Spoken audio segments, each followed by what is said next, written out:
Welcome to Godzilla to Godzilla Wins.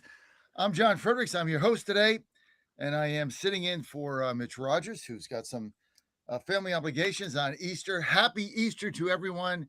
What a great Good Friday it was. He is risen. Can't wait till tomorrow.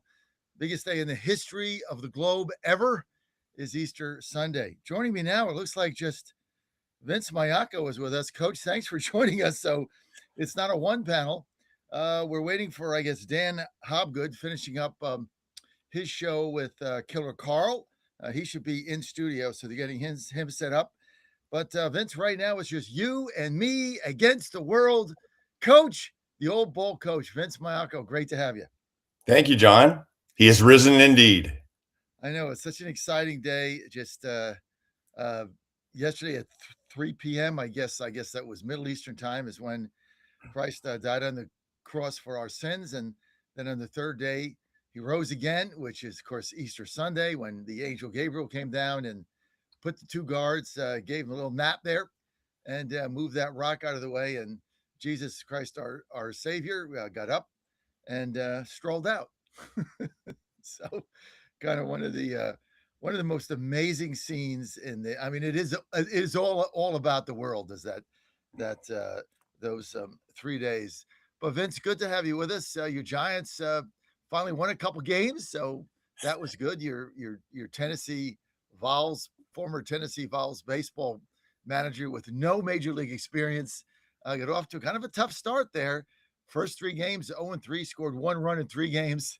So did not get off to an auspicious start, but they got a couple wins under their belt, and they're good to go. This is Godzilla Wins. Ostensibly, we're going to be giving you picks today, so there's gambling involved in this.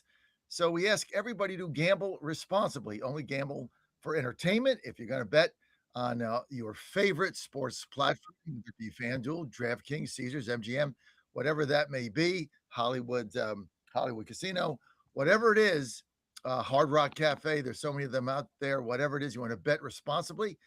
Only bet what you can afford to lose. Look at it as entertainment. And if you can do that, you can have fun like we do on this panel. But if you have a gambling problem, or you know someone in your family or your circle of life that may have a gambling problem, we encourage them to call 1-800-GAMBLER. That's 1-800-GAMBLER. And be sure you bet responsibly. And of course, our picks are for entertainment purposes only.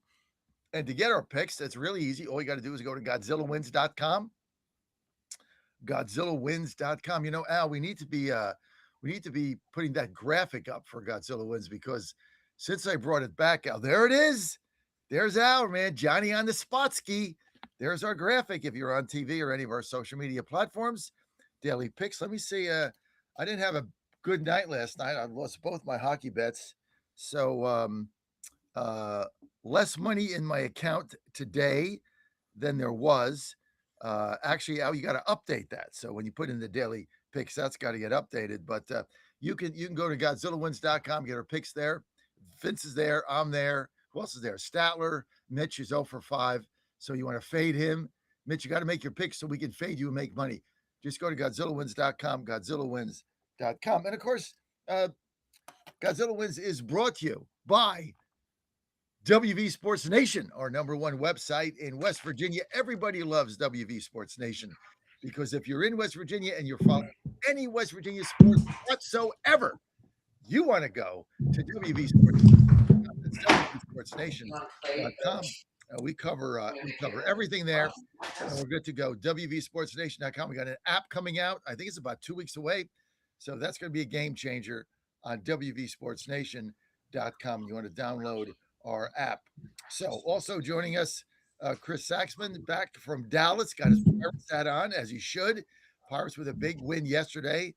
That was one of my winning bets with the Pirates at home, bringing up Connor Griffin, their young shortstop. First at bat, hits a double, gets an RBI. And love what the Pirates did with him, Vince. Before we get that, we got so much to cover today, but this is one of the big stories. And finally, the Pirates did what a lot of clubs that are not the Dodgers or the Mets or the Yankees or Boston should be doing, which is you get a good young player, you pay him you give him a 9-year deal, They signed him before his first major league at bat, 9 years, $140 million, locked him in. Now, if you do that, there's some of these players are going to be a bust. Like, we get it. But if you're the Pirates or you're one of the not top money teams, then this is the way to go. You got a great prospect. You got to roll the dice, take a shot, see how it goes. And the Pirates have done that. So they got this young phenom shortstop. All the tools are there. They locked him in for the next decade at $140 million. And he showed right away who he is, hitting a double and getting an RBI in this, I think, this first or second at bat. I was on the plane coming back from Dallas. So let me introduce Chris Saxman. Chris Saxman and I just spent, what was it, Chris, 8 days together? No. 7 days? 5. 5? 5 is my limit. 5 is my Godzilla limit. It seemed like 8. Oh, that's because it seemed a hell of a lot longer than 5, trust me. Didn't it? I was at CPAC, so I got the Dallas on. I wouldn't go to CPAC with you. It was fun. Yeah. It was a good trip. Look, we did a lot of good stuff. We heard from a lot of great people in Dallas. Got the 4-1-1 on the Texas Senate race out there. Good luck to Ken Paxton in the general, because that thing looks wrapped up in the runoff. But Houston and Texas and Dallas, the whole area is just growing, exploding. All we saw was construction cranes and, construction equipment running around the interstates. It's a pretty dramatic state they have out there, and it's an exciting place to be, quite frankly. But, we always kept in touch with sports and leading into Connor Griffin's call-up, which was not – I didn't see it happening for the home opener, but I'm sure glad it did. My God. And then he gets a first at bat, I think. 1-2 pitch, double up the gap, left field gap. And kid has wheels too.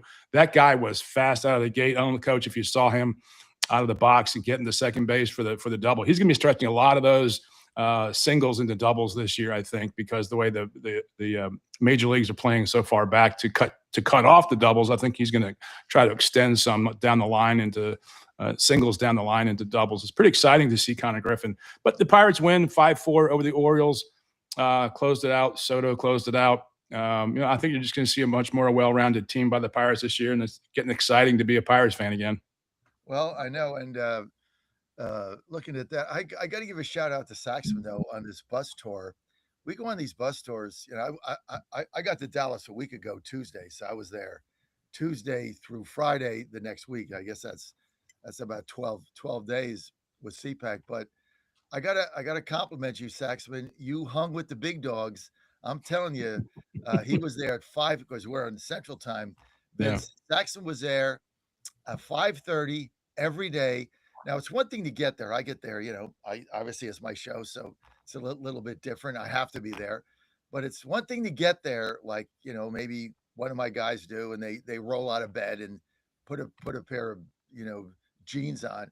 Saxman, to get there at 5:30, you gotta get up, you gotta shower, you gotta shave, you gotta put your your jacket on, you gotta put your tie on. I mean, you gotta get over there. So it's not easy to do. He hung with us. He hung with us with the big boys in the big grass all week. And when we have new employees go on the bus tour, normally they can't make it till Friday. They just can't do it. We saw that with one of our employees yesterday. Every day it was going. We could see it was going down, and of course Friday he just didn't show. So it's a grind. The early morning's a grind, John, and I've been getting up early for a long time. I'm a dad of 32, almost 33 years. This July 3rd, I'll be a father of 33 years. And we had an early morning business when you got up and you were as physical. Coach, I'm sure you feel look at Coach, who are we talking to? It's 6:15 in the morning out there in California. He knows all too well what we talk about. Yeah. I mean, I'm a regular listener of the John Frederick Show from 3 a.m. to 7 a.m. Pacific time.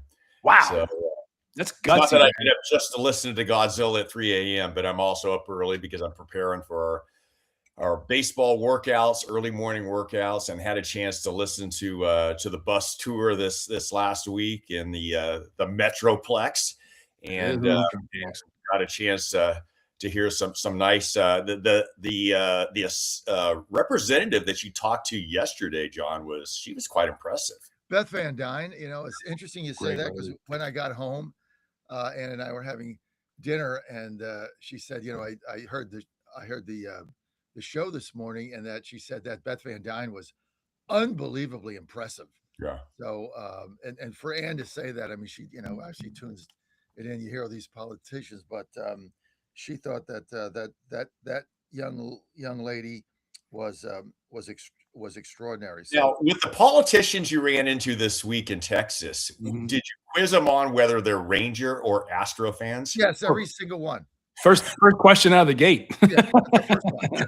Because you go in our bus and hanging up there, you got my Astro hat, and you got my Astros medallion, right? Yeah. Chris made fun of me because it was $35. You got my Astros medallion there, and I had gone to 2 Astro games when I was there, and of course, they're on TV. So when they're here, so obviously, I don't think so. Well, that's because you're not with me in the evening, right? I mean, you go in your hotel, so or I got him on my phone. So we look. It's that's the first thing we asked, and Paxton answered it the right way. That's what I could say. Paxton answered it the right way, and who is it that's running for Attorney General? Chip Roy. He was able to bail out because he said his son was an Astro fan, right? So he was okay. But then a lot of the others are. That is a tough one. If a politician is a true sports, and most of them aren't sports fans, let's be honest, but the ones that are, that's a tough edge to climb, because if you have a passionate Rangers fan and they're so into their Rangers, but the politician is an Astros fan, I mean, could that play a role when it comes election time? Unfortunately, it probably does with some. I mean, not a majority, but yes, absolutely. I mean, it's one thing to go to Texas and be a Cowboys fan. I mean, that's a Steelers fan, right? You can't run for office in Dallas and go, I'm a Redskins fan. You're just not going to. You're not going to Eagles fan. You're not going to make it. Why would you do that to yourself? Yeah. And then you get into the college scene, whether you're a UT or an A&M guy. I mean, that could play a role in the election as well, too. Oh, who said it, John? They said they were an Aggie fan and a Longhorn fan. Someone came on the show, and I'm like, you can't do that. You just can't do that. I like them both. That was a red card moment for me. I'm like, get out of here. What are you doing? Who was that? At the same time. Who was that? It was a female. Who was on that? Wow, he is wearing a beautiful. Yes. Look at that hat. Let's go. Let's go. Dan has risen. Got that hat going. I love it. I love it. Thanks, Coach Vince. You got it. All right. Well, let's get right to it, guys. We've got let's introduce Dan Hopgood. Now, Dan, you had to go to your home studio. Why could you not do it at the office? I think it was going to be an imposition on Mr. Producer Al there. So I don't think he had the camera quite set up. So I thought, well, I'll just quick run home and get on at home. So you could do that next week. Yeah, I'll get everything set up myself there. Yeah, right, so it'll be all set to go. Accustomed to you being in exactly. Yeah. Exactly. So look, guys, we got a lot to go over here. We got all kinds of basketball. We got baseball. We got hockey, which now we're getting down to brass tacks. So we got a lot to cover today as the NHL winds the regular season down, and the number of teams that are still on the bubble is amazing. But let's go first. Women's Final Four, same 4 teams as last year. Only the second time ever the same 4 teams make back-to-back Final Fours. 5th time ever for all number 1 seeds to reach the Final Four. And it seems like, well, maybe women's basketball, you got a top tier level of teams, and that seems to be it for everybody else. So let's just start off. You got South Carolina and the UConn Huskies. This is game 1 today. It's at 7:00 on ESPN. That was actually last night. Dude, that was last night. Sorry, guys. Number 1 goes down. Deeply controversial too. Deeply controversial. I didn't do that because I got home late. Yeah, no worries. No worries. If you like women's basketball, that was a great game to watch. For the average fan out there, probably not the game you want to watch. just because it was so deep in the weeds in college basketball, women's college basketball, in my estimation. It's a very different game from the men's, obviously. But at the end of the game, Gino Auriemma, head coach of the UConn Huskies, goes to shake the hand of Dawn Staley, who's also walking toward, because it was a blowout. It was like 14 points at the end. Well, there's some really, it got testy. I mean, there were words exchanged, and it was yelling at each other before the final whistle. And they had to be separated. And Auriemma ended up walking off the court, not shaking Dawn Staley's hand at the end of the game. So this is going to be something to follow and watch, because it's going to have an impact on the storyline for the rest of the year. Because South Carolina did win and UCLA did win. That's the final tomorrow afternoon rather. And it was shocking to see Auriemma and Dawn Staley barking at each other at the end of the game. Well, what was the nature of the dispute? No, you can't. I think it was inside the relationship and inside the game itself, because it didn't seem like it was just, the game was over. Like 2 minutes ago, it was just, you could just tell this thing was going to break away from UConn.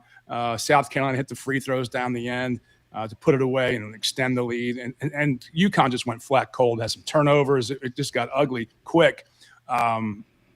But I don't know what was said. But Dawn Staley.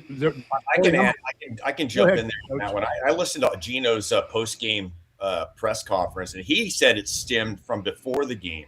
There's a moment before the game where the coaches get together, the opposing coaches, they shake hands and they whatever, and they do that. And Dawn Staley was nowhere to be found pregame. And he said, I was left on the court for 3 minutes looking for Dawn to shake her hand before the game, and it never occurred. So, who knows? I mean, two sides to every story, right? So then at the end, I guess there were a couple fouls that didn't go the Huskies' way, which usually those fouls do go the Huskies' way. And it went Staley and the Gamecocks' way. And I think just everything came to a boiling point. And let's be honest. I mean, Gino is obviously, he's been around the game forever, and he's very outspoken. Well, guess what? So is Dawn Staley. She's very outspoken as well, too. And she's, you have a clash of egos like that, and especially one that took it on the backside with an undefeated season. And really, all four of us will probably admit before the tournament started, even though we're not huge women's basketball fans, we probably would have all predicted, UConn's going to win it all. And they did.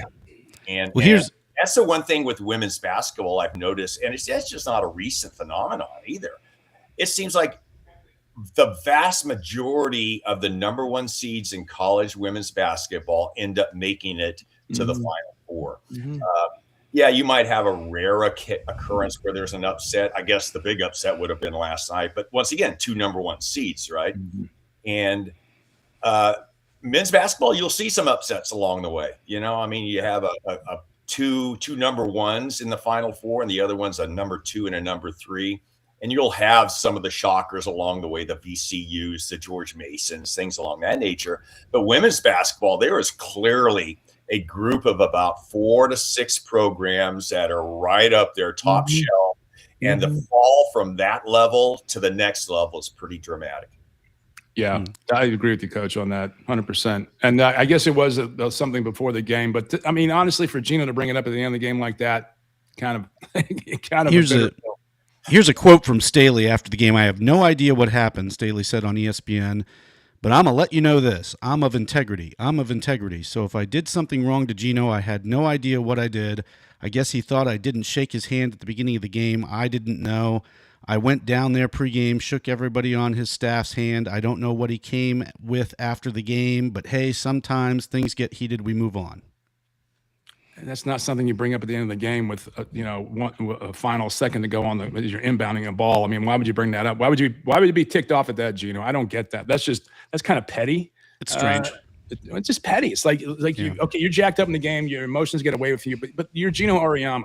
You're like the best coach of women's college basketball ever, and you want to do that. I mean, I think he showed his backside on that one.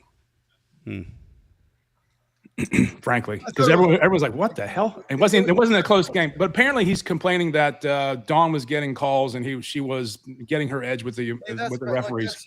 But that's basketball. I mean, that happens down the stretch in tough games. But for somebody of that stature to not shake her hand, whatever happened at the beginning, just go out. You lost. Show the leadership to the country. Show the leadership to your university. And I get you're the greatest women's basketball coach in the history of God. Like I get it, Gino, but sometimes you just got to do the right thing. And but look, we all get in spats with different people, whether it's political or otherwise, and you just you get upset with some people's behavior, and you just don't want to deal with them. So Yeah. again, like Vince said, there's two sides of the story, and I guess he was upset that she didn't make an effort to go shake his hand, and basically in these games, that's what you should do. But that was before the game. Like, why would you It was play before the game? So like before the game? I mean, like, really? Yeah, That's the first thing you say out of your mouth when you go shake someone's hand and just waxed you in this national semifinal. Yeah, I mean, and they got crushed, and then let's Well, get it was close. There was a 1-point game in the middle of the third because they do 4 quarters in women's basketball, and it got close a couple more times in the fourth quarter. But you just saw South Carolina just hitting the gas pedal, and I think Oriama was upset that Dawn Staley was questioning the calls of the referee, shall we say, working the refs. Let's just call it working the refs. And he said that if he had done that, he'd have gotten the technical. So he thinks there might be a double standard. Whatever. It sounds like sore losership to me. It just sounds like sour grapes. I mean, when you lose, you're not happy about what's going on. Like I get that. Right. So, sorry, Gino. Let's get to the big one, right? Let's get to South Carolina, UCLA. Really having no problem with Texas last night. They win that game. And then now you're getting to the finals, number 1 seed versus number 1 seed, 2 of the top teams in the country. What do you guys see there? Let's start with Coach Vince. Yeah, well, UCLA, they've only got 1 loss. Their 1 loss was early in the season to the University of Texas, so they got a little bit of revenge last night, did they not? Mm-hmm. Boy, with that on just into itself, when you only have 1 loss during the season and you revenge that loss in a national semifinal, as big as South Carolina's win was last night, I don't want to, overemphasize one win was better than the other, but with UCLA taking care of business and beating Texas last night, they've got some mojo going right now. They really do. And they're I'm drawing a blank on her. They have a big center that just a beast. I mean, she's going to be out. Yeah, there's some dominant players in the mix. Oh, there really is. There really is. And the separation is pretty stark. Yeah. And these are 2 elite programs, obviously. I mean, especially South Carolina. They have a pedigree. Surprising. I was really surprised to see this. UCLA women's basketball has never won a national championship in the current. I read that. Read that. Really surprising. I read that on the plane yesterday, and I'm like, I thought it was a typo. I actually had to verify that. I'm like, no, that's just no way. They never ran a title. I think the big young lady you're talking about is Lauren Betts inside the post there, right? Lauren Betts is absolutely dominant. This game is they've installed Dawn Staley, South Carolina Gamecocks, as a 3.5-point favorite. I'm going to start the picks right now. I'm loading up on UCLA. I think this is their year. I think that game they won last night was the game. And look, as good as South Carolina is, like Chris said, is that their game was virtually tied in the middle of the third quarter. I think this is a tough game. 3.5 is just too many. I see this going down right to the wire. Here's a game where neither of us would be surprised if the Bruins won this game. Neither of us would be surprised if the Gamecocks won this game. So there's no way that I'm going to lay 3.5. I think there's going to be a great game. And so I'm going to go all in with the Bruins plus 3.5. Let's get the Dan to make your pick and your analysis for the championship game, Dan. Tomorrow. These days, I just can't bet against Dawn Staley in South Carolina. Gosh, I wish that she were Virginia's coach. Though Virginia obviously had a decent season for the ladies as well, but not in the stratosphere of South Carolina in recent years. I think tough matchup for sure, but just I don't know. I think I'll stick with South Carolina and even forget about the points. I'll take South Carolina even despite the points. So yeah. Okay, so you like the Gamecocks minus 3.5. Yeah. I'm wondering if I can get through 90 seconds of the show without mentioning either a Pittsburgh team or the Cavaliers. clock right now. I just want to go 90 seconds. That's 90 all. seconds. Just Well, 90 well, seconds. well. Saxman has the doesn't matter the what you outfit do. on. He has a Well, Yinzer cup right now. Where are you, John? Whatever we're talking about, where's your market? I mean, it goes what are you back doing? to Pittsburgh. I know Virginia's my market, but I'm just saying. And so's 90 Pittsburgh, for seconds. crying out loud. Look, John. The most fascinating thing about UConn and South Carolina is both coaches came from University of Virginia. Deal with it. Now, let's be honest here. I'm going to break it down for your audience here. Two great teams, both shoot lights out free throws. Last night, 92% for UCLA. They got to the stripe 12 times. South Carolina got to the stripe 22 times and shot 18 for 22. That's impressive. If I'm a novice picker and I don't know women's college basketball and I want to put 20 on the game, put it on South Carolina to close it out and hit their free throws down the stretch. All right. Well, you're both of you guys are on the opposite. We're homers. Side of me. We're quasi homers. I use data. Godzilla South Carolina. I'll take it. If it was that easy to use data, you would quit your job and just go and That's right. Go to Vegas. So that I would never do. Easy. Well, that and my son John, I promise you, I'm not quitting my job to go to Vegas. Okay. Anyway, you can go to Godzilla Wins. You can't get this pick because we don't put basketball. Women's basketball is not part of our thing on Godzilla Wins. There's only so many we can have, but that's why I don't do it. Vince, you're going to be the tiebreaker. Well, I kind of made my point a few moments ago. I think just that win last night for UCLA, as impressive as South Carolina's win was, I think just kind of puts UCLA into a position. Okay, we're the team of destiny. Okay, we only had one loss. We revenged that loss, and we're playing in Phoenix, Arizona, gentlemen. I think it's fair to assume there's going to be a lot more UCLA Bruin fans there than South Carolina Gamecock fans. Just my assumption. I bet the Bruins travel well to Phoenix, and look for the UCLA Lady Bruins to not only cover but to win it outright. Okay. Money line pick so that. Me and Vince are with the UCLA plus 3.5. Saxman and Hobgood are with the favorite. This segment is brought to you by our great friends at Healthy Cell. Boy, as soon as I got home last night, I was so tired. Chris, I was really wiped out yesterday when I got home. And I said, well, I got to stay up and watch the Astros game at Oakland. So I held on to REM sleep a little bit. I got through the fourth inning. It was 10-1. I went to bed. Oakland was ahead or something of that nature. So I got to go to bed, took my REM sleep, got right out, got to bed, slept 9 straight hours, jumped out of bed today, felt like a new man. That's because I take REM sleep with Healthy Cell. It's like the best thing you guys could do. And I know I say this every week and your eyes glaze over.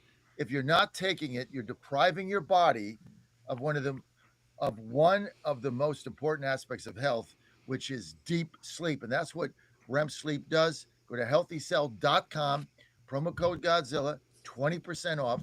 Healthycell.com, promo code Godzilla, 20% off.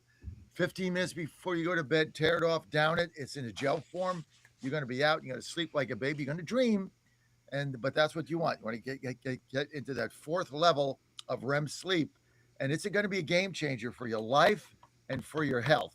All you got to do is go to healthycell.com, promo code Godzilla, 20% off. Get your REM sleep today. And there's other products on there too. I take the BioVitamin. I take the Focus. But look, if you only want to try one, get the REM sleep. I would also get the multivitamin because you take those vitamins, the GNC, it's all capsule. You just pee it out. Might as well take the money and flush it down the toilet as far as I'm concerned. Healthycell.com, promo code Godzilla, 20% off. Okay, guys, that brings us to the men's Final Four. We got games starting tonight, and let's get right to it. The Illini, they're number 3 seed, playing number 2 seed UConn. Boy, this is a tough game, man. This is a tough game. The problem with the Huskies, I've been saying this all season. I don't know. It's like a box of chocolates. You put your hand in there, right? What the hell's going to come out? I have no earthly idea. But they seem to be playing good now. Huskies actually are the underdog in this game. You get a 1.5 points. So the bookmakers giving Illinois tremendous respect in the Big Ten. Let's open it with our Big Ten guru out there, Vince Mayako. Isn't that that's even weird to say? I should be saying my Pac-10 guru, Big Ten guru in Bakersfield, California. Never in my lifetime never in my lifetime did I think living in California would be Big Ten country. I am in the middle of Big Ten country, gentlemen. I mean, go figure, right? Yeah, no kidding. I'm wearing my Michigan shirt right here now too. I'm sure that hopefully there's no viewers. What's the deal with that Michigan shirt? Oh, that's a long story. Okay. It's a long show. Lost bet. Show. It sounds like a lost bet. It's a long show. Later in the hour, let me know. I've been kind of singing Illinois' praises over the last couple of weeks. The more I've gotten to see them play, but I'm just like you, John. I'm surprised that Illinois is kind of the favorite in this because UConn has I think they've won a couple national titles in the last 3 or 4 years. And like you said, we didn't really know which UConn we will see that shows up. Well, in the tournament, they've shown up. And they definitely showed up last week, taking down mighty Duke. And now they're at the Final Four. And I don't know if you heard the press conference the other day in Indianapolis when asking Dan Hurley about the importance of the win over Duke. And he said his first comment is, in our arena, we do not hang Final Four banners. We only hang national championship banners. So they're on a business trip, I think. They're locked in. I think they're on a business trip. And you don't think Hurley's telling his team, hey, boys, we have no respect by anybody. We're the underdogs in this game. He's playing that up big time. There's no question about it. He's the ultimate psychologist. And as good as Illinois is, and they are good, and and I'll be honest, of the 4 teams remaining, if any one of the 4 won it all, would any of us be shocked? No. No. They're 4 elite teams, no question about it. And Illinois is getting better, without question, with their Baltic bloc roster from Croatia, Montenegro, Serbia. But as good as Illinois is, I'm telling you right now, I got to take UConn. Yeah. All right, you're taking UConn plus 1.5. Chris Saxman. Yeah, I love the pick, but I'm not going to go with it. UConn's on a heater right now, betting against Hurley and the UConn Huskies after 2 in a row. Probably it's like betting against Tiger on Sunday, right? If he's closing or in the last group. It's just not a good bet. Betting against Duke, not smart. Betting against the Patriots in the aughts in the teens, not a smart bet. However, when you break this thing down and look at it, I go back to these things. They're kids. It's free throws. UConn just doesn't perform as well as Illinois, and when it comes to free throws down the stretch, I think that makes a difference, especially when it's in a 1.5-point spread. UConn shoots about 80% free throws. I mean, UConn is at 70% free throws, and Illinois is about 80% free throws. And I think over time that just comes out in a bowl game like this. So who's your pick? Illinois to cover. Minus 1.5. Dan? I'm with Coach Vince. I'm just not voting. I'm not betting against UConn and Dan Hurley. I think the guy just has it going in the tournament, and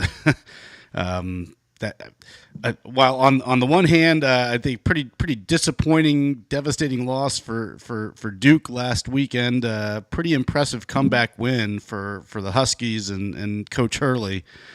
I don't know if they're a team of destiny necessarily, but I think they're on a heater, to use the term that's been applied. I would take UConn and the points.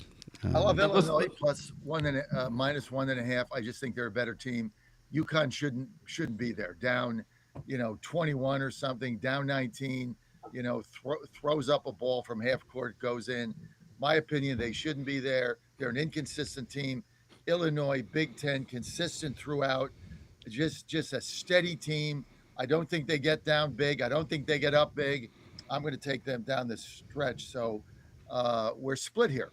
I like Illinois minus 1.5, along with Coach Vince, and the Yinzers are going with the UConn Huskies. Okay. Other way around. Other way around there. Yeah, Other way around. Yeah.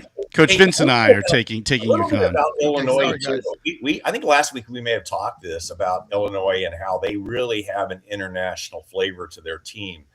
And I think all four of us will remember the early 2000s when Kobe and Shaq were running havoc upon the NBA. And there was one team that probably was the second best team in the NBA and never made it to an NBA final, and that was the Sacramento Kings. And Peja Stojakovic, okay, a three-point gunner for the Kings. Well, his son is one of the stars of the Illinois team. And and even though he has connections, obviously, to the Baltics, I did a little research on the kid. I mean, I don't think the kid has probably even ever lived in Croatia, but grew up in Sacramento, obviously, because his dad played basketball there, went to a local high school, and I believe was committed initially to, I'm trying to think who it was, Stanford maybe, and then bounced around a little bit, and now is obviously at Illinois. And like I said, even though I'm taking UConn, Illinois is an impressive team. They really are. They really are. And Stojakovic, I mean, the great thing about the Europeans when they come over, they're so schooled in fundamentals. Right. And when I saw a video recently of some NBA Hall of Famers and veterans talking about back in the day, and when they brought up Stojakovic, they were like, "He's a problem," and that just stood out to me. Like, this guy was just so good and so misunderstood and so misvalued by the rest of the country when it comes in the value of basketball as a brand name, because you talk about the Kobes and the Jordans and all that kind of stuff. But I would imagine he is a well-schooled, fundamentally schooled young man who's going to play well tonight. And I not that this is going to be a separation in the game. I can't look at it that way. Like, oh, his dad was a great player, therefore he's a great player. Like, Sabonis, those kind of players. But I do think there's a growing internationalization of the game that we're all going to benefit from, especially in the college ranks now that we're paying these kids, and they're not going to go to the pro leagues in Europe. They're going to start out in the American college ranks, which is great for the game. Did the NCAA make a ruling where if you play international European basketball and you're paid, you're actually eligible to play in the NCAA now? I think that was a recent ruling. Yeah, no, we're going to – that's happened, yeah. That's how Illinois got a couple kids late in the game, in late fall, early spring, was the NCAA made a ruling that, you could play in the European League and still be eligible to play college basketball. I'll admit I don't know the answer to this question offhand, and 24 months at this point in college basketball is an eternity. But how many players from UConn's last championship are still on the roster for this run? Do we know? The one I don't know. Kane, is it Kane? I have no idea. Yeah, I mean, conceivable 10 years ago that a number of those players would have the experience from the tournament run. I don't know how many players would now, but obviously the coach has it. Maybe the coach can instill the confidence that he would have from having done this, been there, done that. But I would think that if enough players are on the roster who were part of the last run, at least, if not the last two runs. All right, guys, we gotta move on. I'm a little confused here. Give me your picks again. Illinois cover. Point favorite. Who's picking Illinois? I am, and Saxman, right? Right. I got UConn. Okay. And I have UConn. Vince and Dan has UConn. Yep. On Godzilla Wins, they took the basketball picks off there. Were you aware of that? Why is that? I don't know. I got onto Godzilla Wins, and you can't even access today's I'll check it out. I'll check it out as soon as we get off the air. It's a conspiracy. But we will check that out. Okay. They don't want us winning. I will have that back up ASAP. The boys in Vegas wormed their way in there. There at all, Vince? Pardon? Did we have anything up at all, or did you had the NBA, NHL, and Major League Baseball? All right, I'll get that back up. He probably had the wrong stop date, so I'll get that up ASAP. Okay. And then tonight we've got the West Virginia playing in the Crown Tournament in Las Vegas, right? Yes. I don't even know what that is, but neither do I. They win. Go. I'm definitely taking West Mountaineers. That's the I mean, what happened before we get to the next game? What happened to the NIT? The NIT now is in Indianapolis at Butler University. Unbelievable. It's coinciding with the Final Four. Unbelievable. In New York City. It used to be the biggest tournament, bigger than the NCAA tournament. When Vince and I grew up, guys, we're ahead of, obviously, Dan and Saxman. When we grew up, the NIT was bigger than the NCAA. People would skip the NCAA bids and go to the NIT at Madison Square Garden. Really? My dad played in the semifinal. Yeah, that was the tournament to be in. And now it's being played in Butler University. I don't even know where Butler is. My dad missed a 75-foot shot that rimmed in and out that would have taken Virginia to the final in '72 and was on the cover of the New York Times sports page, sort of huddled on the floor in agony from having missed the shot. Virginia was heavily favored in the game and lost it, but yeah, he just missed a shot. We did get through our 90 seconds without mentioning Virginia or Pittsburgh. What happened? Or I'm like the Danny DeVito. I'm gonna take the win. Okay, we went through 90 seconds without bringing up Virginia. But to Saxman's point, our biggest coverage is Virginia, Pittsburgh, and West Virginia. Those are our biggest stations. So yeah, you're right. Welcome. You're still welcome. Yeah, whatever. Okay, guys, let's get to the next game. Al, the producer did say the NCAA used to run both tournaments. So tip of the hat to Al Green there in the booth. Al's the man. Al. They ran Met him this morning. What a great guy. You know that. All right. Love Al.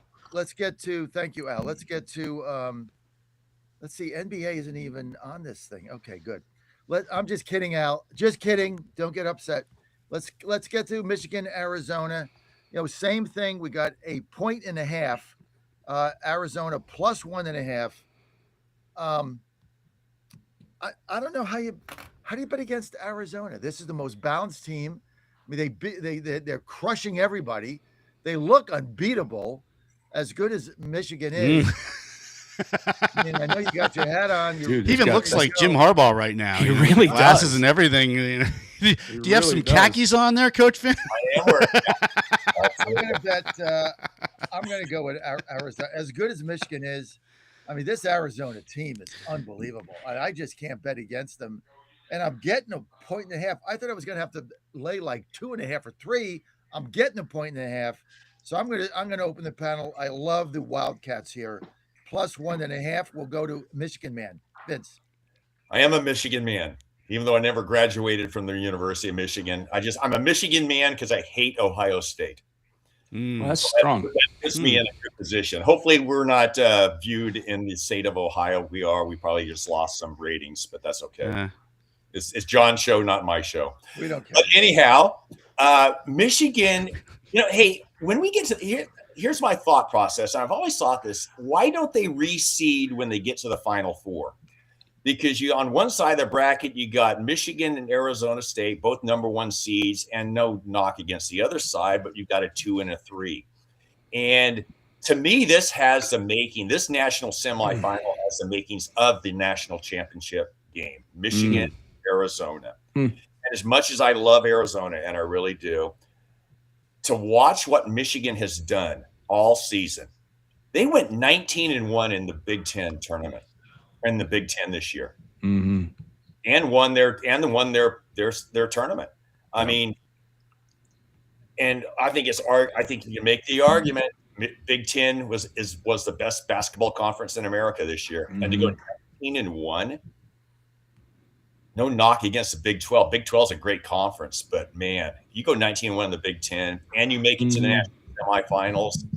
Hard to go against that team. Yeah. Good analysis. Okay. Good analysis. I disagree. I think it's Arizona. He said that twice to you now, Coach Vince. That was a great point, Coach Vince. I disagree. I can't agree. I can't agree with you more. I'm going the other way. Arizona. You're exactly right. I'm wrong. That's right. Couldn't have said it better myself, Coach Vince. Give me Arizona. I agree with John. I just think they're a more complete ball club, and it's a 1.5 point spread. And come on, what are we talking about here? Some kid misses a 3-pointer down the stretch, and there's your cover. I'm with Coach Vince. I like Michigan. I'm going with Big Blue. You can't have a bad pick here. It's a 1.5 point game. You got Yes. 2 in the semifinal. Like in the words of the great Mike Tyson, toss. I'm a Michigan man. I'm a Michigan man. You know, so yeah, I'm going with Michigan. This is a coin toss game, both of them, right? Sure. They're both 1.5 point games. It's not like there's a prohibitive favorite here. It's not like an obvious one. It's like, look, this is going to come down to a couple missed shots. Michigan and Arizona are both in the 73% range on free throws. This is going to come down to making shots and missing shots down the stretch, and God knows what's going to happen. Hey, it's going to be great basketball. Hey, Sax, here's something that happens every year. They play the entire tournament in basketball arenas. All of a sudden, you get to the Final Four, and you're in this mega, huge 100% Oil Stadium, and they say the depth perception for outside suffers in an environment like that. Is it fair to assume a team that maybe is more mid-range to play has an advantage playing in Lucas Oil Stadium as opposed to a team that relies upon the three-point shot as much as maybe an Illinois does? Yeah, that'd be a great analysis. You know, get Nate Silver over at the Silver Bulletin to do a deep analysis on that. But that's a great point because you go to these massive football stadiums. You're like, why are we playing a basketball game here? You got to close off half the stadium, bring up the curtains, and the depth perception could be something. But you know, I would imagine the coaches have looked into that, mitigated it, and done a lot of shooting practice for the team and getting their matchups accordingly. So that's probably part of the calculus. I just haven't thought about it, and I would imagine the audience is appreciating your deep analysis. Once again, you're still wrong on Arizona. Listen, Arizona, they're just tough to beat. So here's our picks for a recap on the second game. Godzilla is going with Arizona and Illinois. Saxman, your 2 picks are? Oh, I went with Illinois and Arizona. Same as Godzilla. Dan, opposite, right? Yep, UConn and Michigan. And Coach Vince. Dan, I've always liked you, buddy. That's right. It's the hat. It's the hat. That's it. The hat. Dan, don't believe it. Don't believe it, Dan. I have the text message to prove otherwise. I can't stand you. We're going. Can't stand you.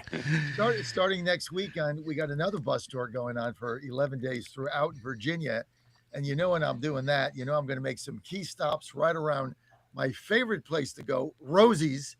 Rosie's Gaming. Go to rosiesgaming.com. We're going to go to Dumfries. That's in Northern Virginia. We're definitely going to the one at Colonial Downs. We have to pass by that.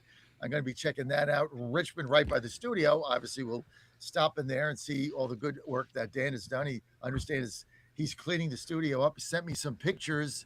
I don't even want to share. I didn't even share them with Ann. I don't know how long that those dirty cups were down there. Look, I think we found out where COVID really came from. We're gonna call. You guys ask me, why don't you ever go to Richmond? I'm like, because the studio is disgusting. Because that my 2 former producers were just some guys are slobs. It's not a bad thing. It is what it is. And That's a bad thing. It was garbage all over the place. And every nook and cranny you'd go up, there'd be like a Kentucky Fried Chicken wrapper from like 10 years ago or something. So forget, I never went there, but I'm glad you're cleaning it up. But we're going to go on our bus tour. We're going to go hit all the Rosies. That's part of the schedule. We got to do that. Going to have a lot of fun. Hey, if you want to have fun in Virginia, go to rosiesgaming.com, rosiesgaming.com. Don't forget, Colonial Downs, the most beautiful track in America. Tied kind of with Saratoga now that Saratoga's got a remake, but it's just gorgeous. You're going to love it there. That spring meet starts in June. I can't wait. Ann and I are going to be there. And we got our suite going. It's going to be a lot of fun. Go to rosiesgaming.com, rosiesgaming.com. Have fun, win money, great food, great atmosphere. Shout out to their VP of marketing, Nate Mize, who has really figured this whole thing out. They got a better atmosphere than any casino that I've ever been in. It's just a great place. rosiesgaming.com. Have fun, win money. Great place to bring your significant other. And for you guys out there, well, you just might get lucky twice. rosiesgaming.com. All good. Okay. Hey, John. Yes, sir. When I run for the Kern County Republican Central Committee in 2028, are you going to do a bus tour for me? Yes. Oh, perfect. I like it. Not. Yes. I'm not gonna leave you hanging, dude. I love it. I go out there. Drive that bus. And Sachs, you have to be here for 5 days. I've done Kern County for 2. Let me tell you, it was a stretch. Just kidding. Bakersfield's great. I love Baker. A little bit of Bakersfield goes a long ways, huh? Well, and it Coach goes a Vince, long way. as of this week, Coach Vince, I'm stuck in Richmond, no matter what. I love you getting involved now that you're retired for the time being. I love you getting involved in Republican, the apparatus of the Republican Party, where you can affect change. That's what I'm doing here in Washington, D.C. I want to affect change because, you got a lot of people that have been there forever that don't want to win. They just don't want to win. So, it's kind of like, the Marlins, right? They just don't want to win. Or the A's. Of course, they did win last night. All good. Okay, let's get to just go to rosiesgaming.com. Let's get to our picks to win the whole thing. Right? Win it all Monday night, because we're not going to be on the air, obviously, on Monday. So Monday night, championship game. Who's going to be the NCAA national champion? Dan Hobgood. It's been 26 years since the Big Ten had a national champion. I think that this is the year that the drought ends. University of Michigan Wolverines. Okay. Coach Vince. Well, I made my point that I believe the Arizona-Michigan is the actual championship game. So the winner of that one's going to win it all, and go blue. Chris Saxman. They're both wrong again, as usual. I mean, it's just the consistency of them is impressive, and I'd bet on their inconsistency before No, I'm just kidding. I think Illinois is going to pull it off. I love the storyline here of Illinois. Wow. I like Illinois. I just think there's a guttiness to them, a grittiness to them, and I like the storyline there. And I think at the end of the day, a lot of these tournaments come down to that. They just do. There's because they're kids, as well paid as they are. I like Illinois. Arizona. So that's a good pick. Godzilla's going with Arizona. Vince and Dan are going with the Wolverines, and Saxman's going with Illinois, and I'm going with Arizona. So two or one of us is going to be right. We'll see what happens. None of us has UConn. Yeah. Nobody picked the UConn win it all. It's because of the inconsistency. I mean, that's really what the whole thing is. And if they were to win, they'd be the first team to go 3 and 4 years since Johnny Wooden's Bruins in the 70s. All right, let's get to women's. Who's going to win the whole thing? Obviously, we already picked that game, and I just want to do a recap. Women's national champion, Vince Mayaka. Well, I'm in Big Ten country, so why steer any further? We got the Michigan Wolverines on the men's side and the UCLA Bruins on the women's side. Dan. The Cox. Saxman. Go South Carolina. My son was a manager of the basketball team, went to the Final Four for South Carolina. If I root against him, it's going to be a bad day here. So I'm going to go with Carolina. It's tough. It's tough betting against Carolina, but as you know, I'm picking the Bruins for this. Something about this team, I just love them. That inside game is really good. So I'm going to go with. Of course, I picked them earlier. I'm going to go with the Bruins. So look, we're all over the board on this. Vince, I've just sent our IT guy Scott an email on Godzilla wins to put men's basketball back up. That I would anticipate is going to be up within the hour. So those are our picks. And when we get back for the second segment, we've got NHL, MLB, Masters preview. We'll talk a little NBA without getting into too much political hot water.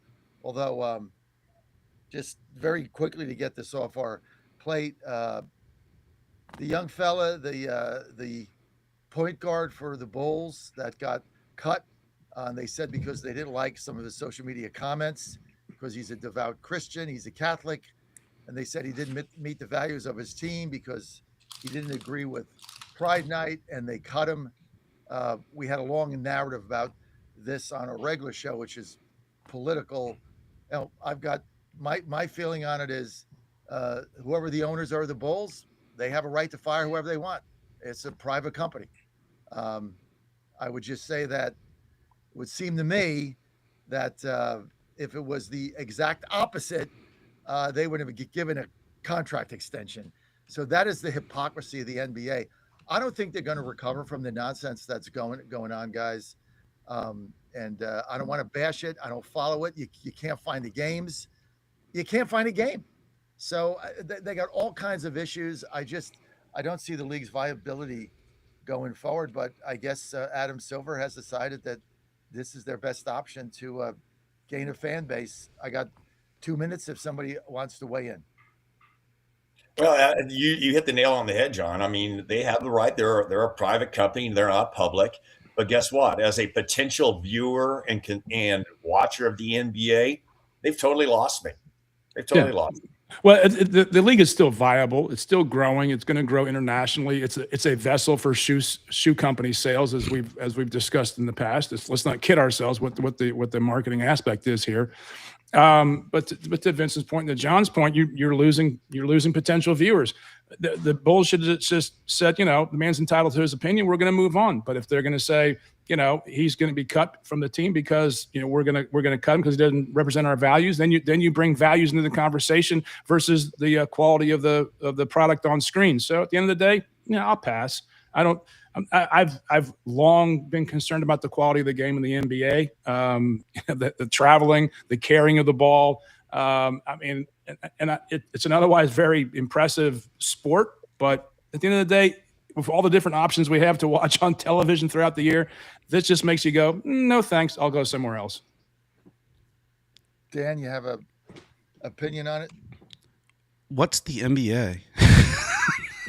No, I mean, yeah, that's my exactly. The NBA is basically, I think for a lot of people, I won't say for most people, but for a lot of people, I think it's largely irrelevant. Certainly during the regular season,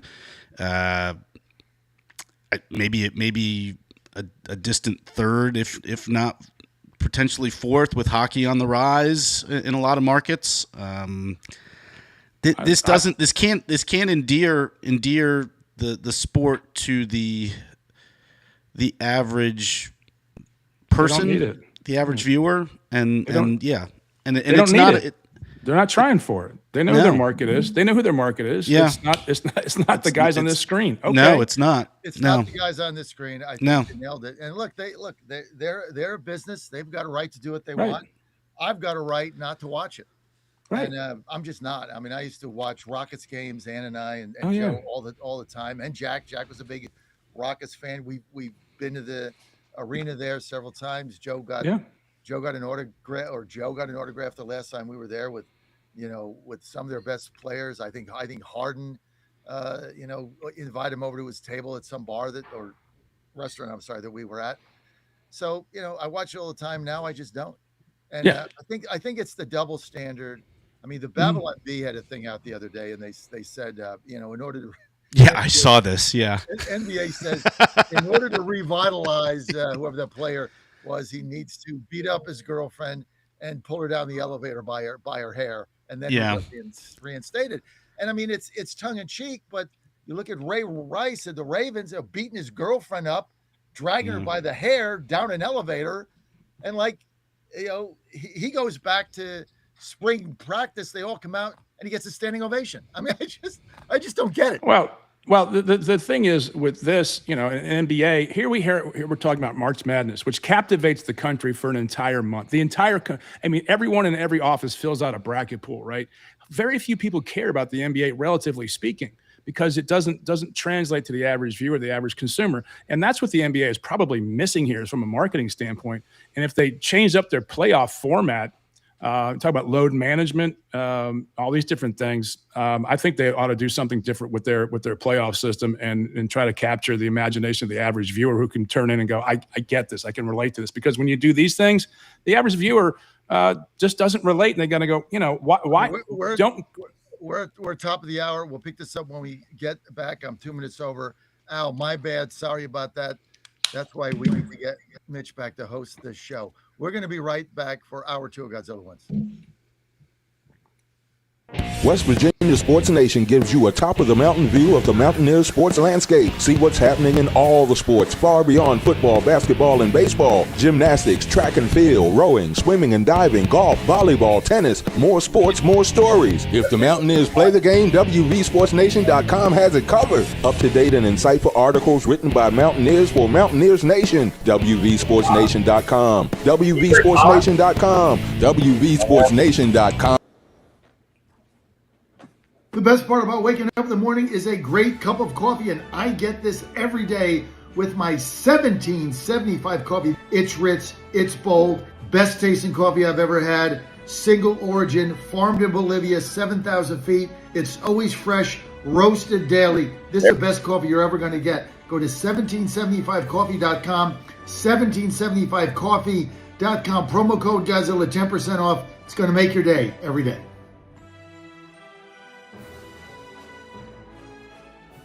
You woke up with a sore throat and a low-grade fever. You know you are getting sick, so here's your choices. You can get sicker and miss work, try to see a doctor this week, or sit hours in a crowded waiting room at urgent care. I have a smarter option for you. Open your medical emergency kit. Match your symptoms to doctor-recommended prescription in your booklet and take the right meds now and get well faster. This is not a first aid kit. It's like having an urgent care in your home. It includes doctor-prescribed medications to treat over 39 medical issues like respiratory infections, strep throat, pneumonia, UTIs, and more. No waiting to see the doctor and no standing in line at the pharmacy. It's right here.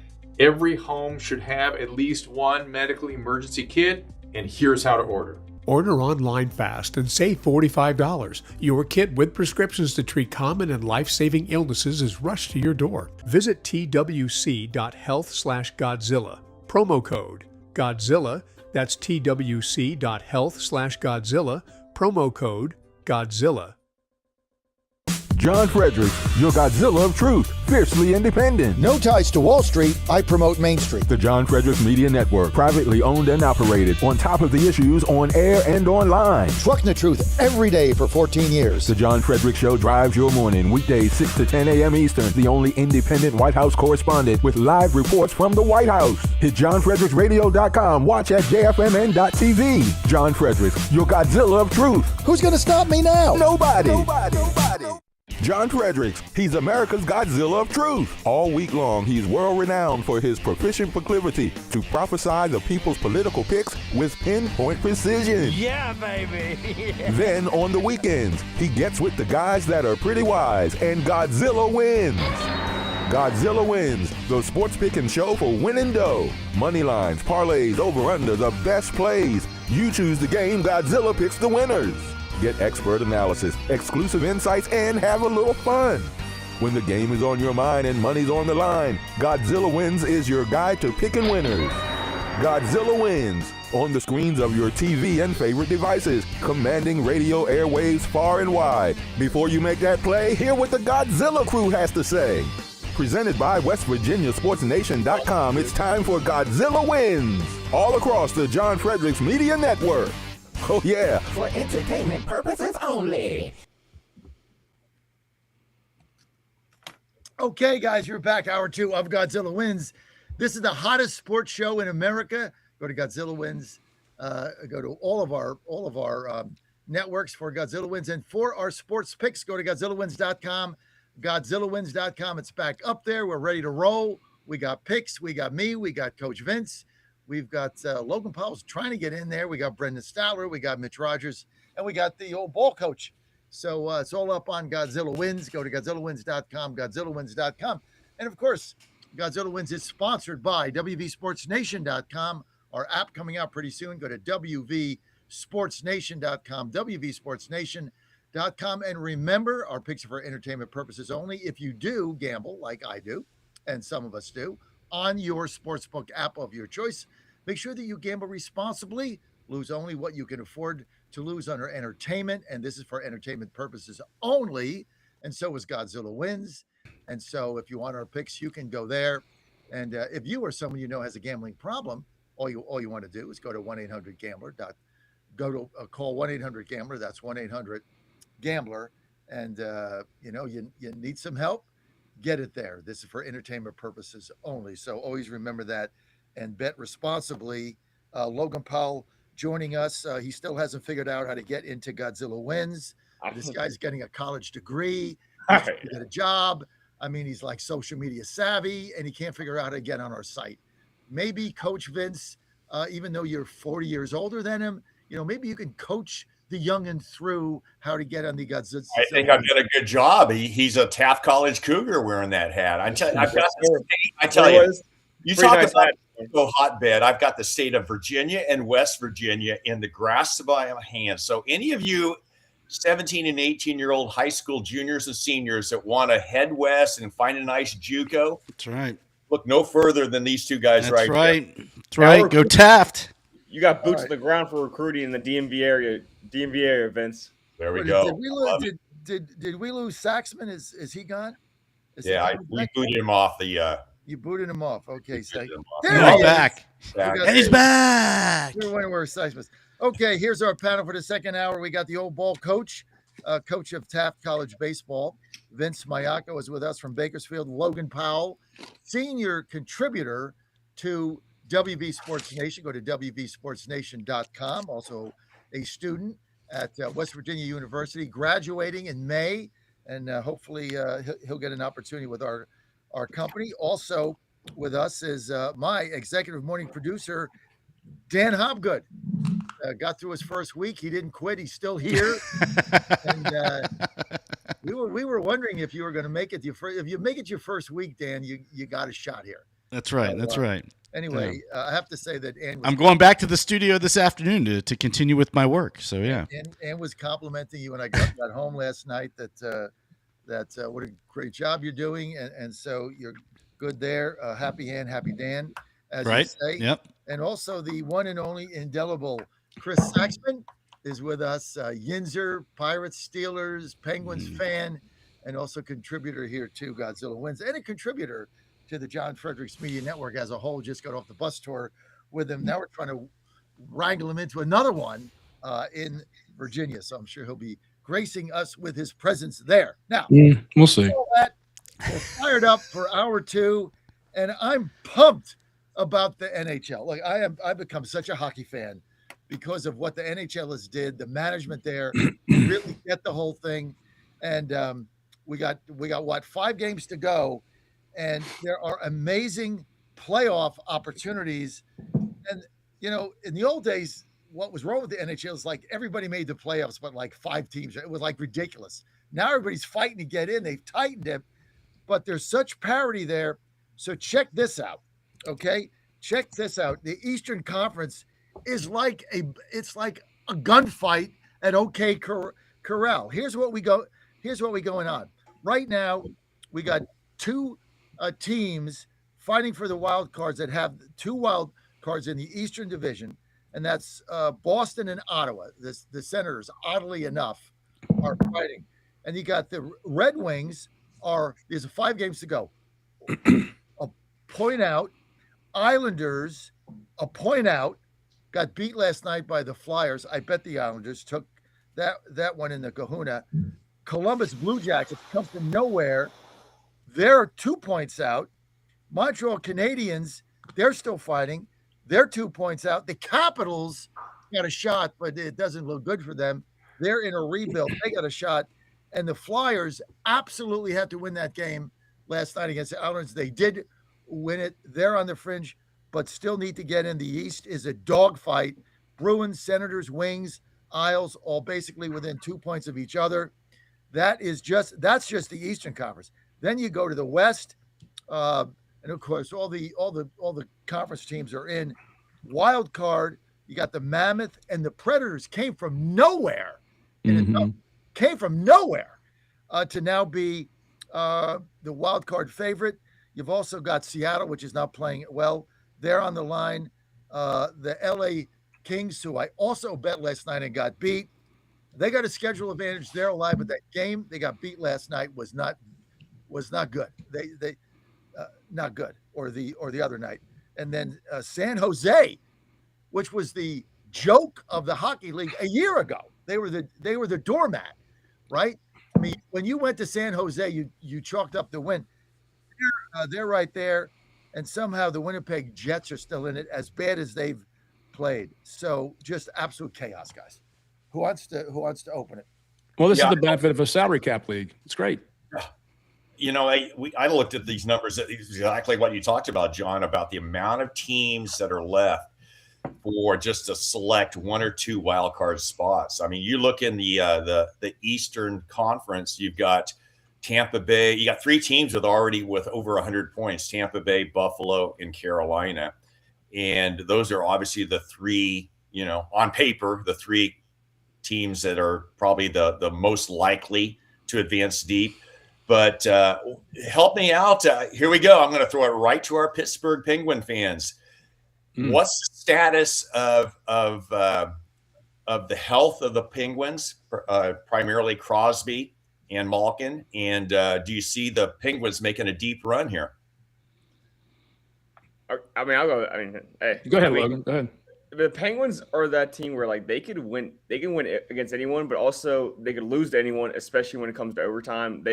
But as of late, they have been absolutely dominant. And I think you're seeing offseason acquisitions, for example, Matha, who have been absolutely I think between Matha and has been absolutely amazing, and I think he's having a career year. I don't think the Penguins are going to be able to re-sign him because he's going to ask for so much, but great offseason acquisitions. Carlson's having a resurgence year. He's been one of the big reasons why we've had this late push to make sure we secure, our playoff spot. I think that they definitely have an opportunity to make a deep playoff run. Currently, they're slated to play the Islanders in round 1.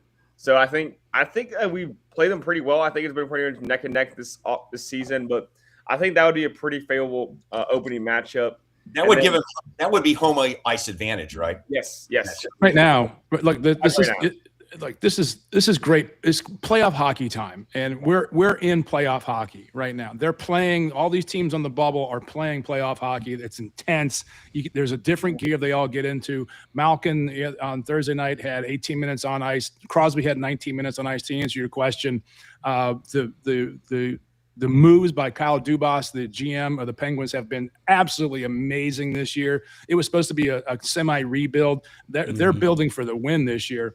Mantha, Chinikov is fantastic. But to Logan's point about the shutouts, the shootouts, but for those shootouts, the Penguins are probably the one of the top teams in the league. We probably get 10 more points there. We'd be at 102 points right now, which I think we'll end up with 102 points when you get down to it. But they got 2 games this weekend, back-to-back, Florida, both at home for the Penguins. But this will be 5 games in the last week.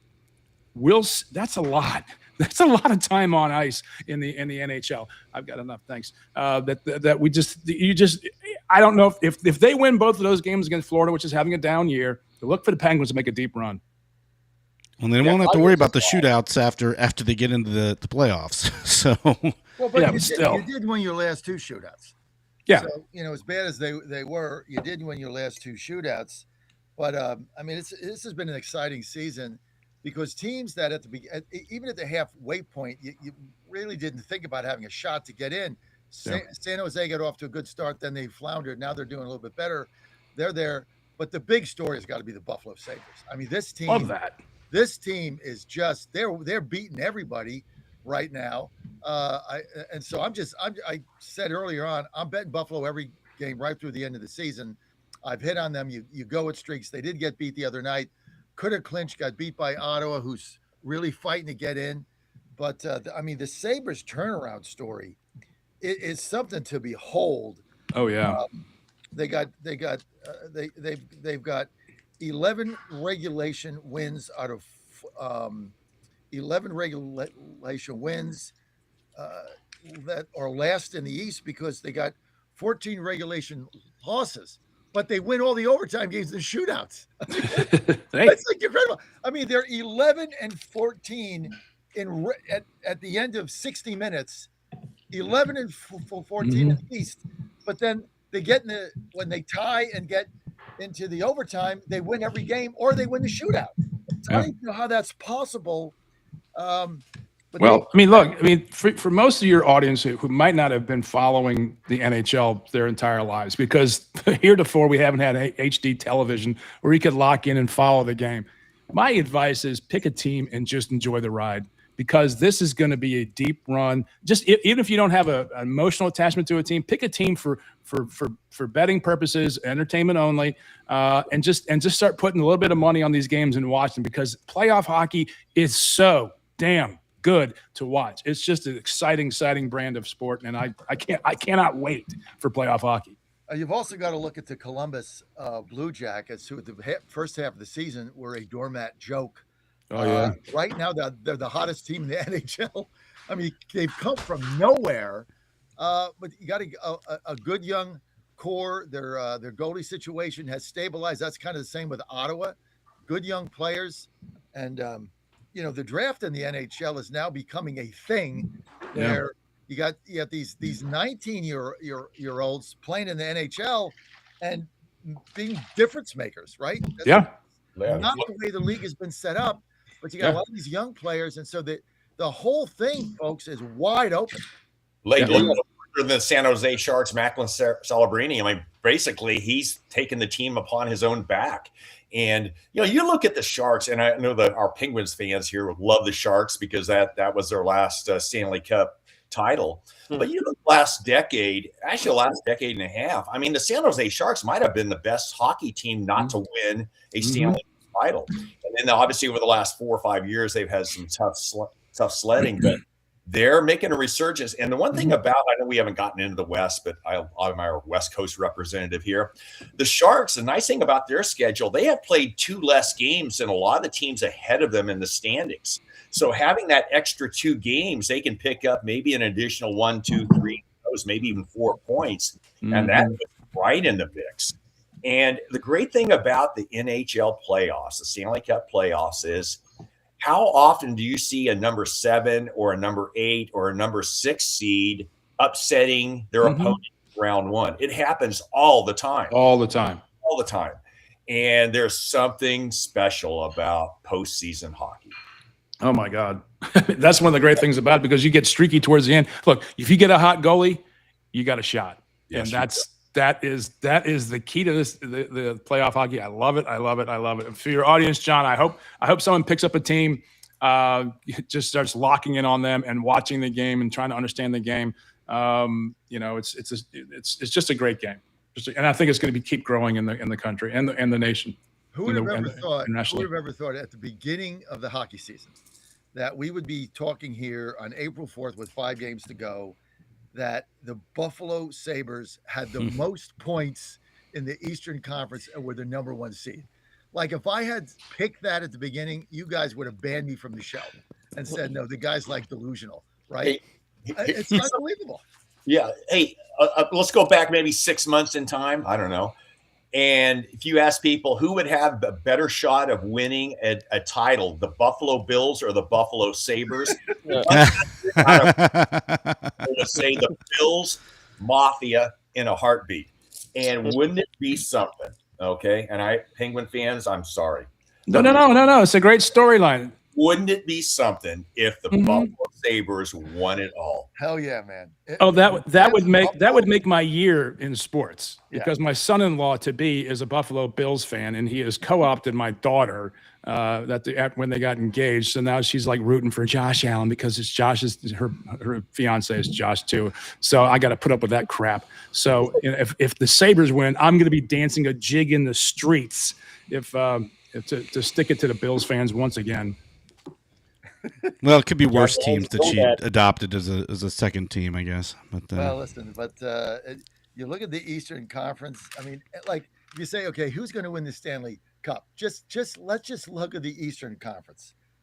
Would you be surprised if any of these teams won the Cup? Buffalo, no. Tampa, no. Canadians, maybe, but I've been telling you guys about the Canadians since the beginning of the season, right? I told you guys they're hot. They have a great young team. They're playing with reckless abandon. They have the most fun of any team. I don't think there's a guy on there over 22 years old. They just have fun. They're like, it's like they're back playing like, a travel league hockey when they were 16. Yeah. You can't count them out. They got a 7-game streak going right now. Hurricanes on paper, probably one of the best teams. Their fans are unbelievable. Raleigh, Penguins, they got a shot. Don't sleep on Boston. Yeah, don't sleep on Boston either. I mean, and then you got Columbus. Then you go to the West. I mean, you got this. You got the same thing there. You know, Colorado's been the best team all season. They slipped a little bit. I'll tell you who the sleeper is. Ducks. Even though I bet them last night, they got beat by the Blues. The Ducks are a sleeper because they score in bunches. This is a team. Nobody wants to play the Ducks when you got to play 3 games in Anaheim in that pond where they're almost unbeatable. So there are so many great storylines, guys, coming out of hockey.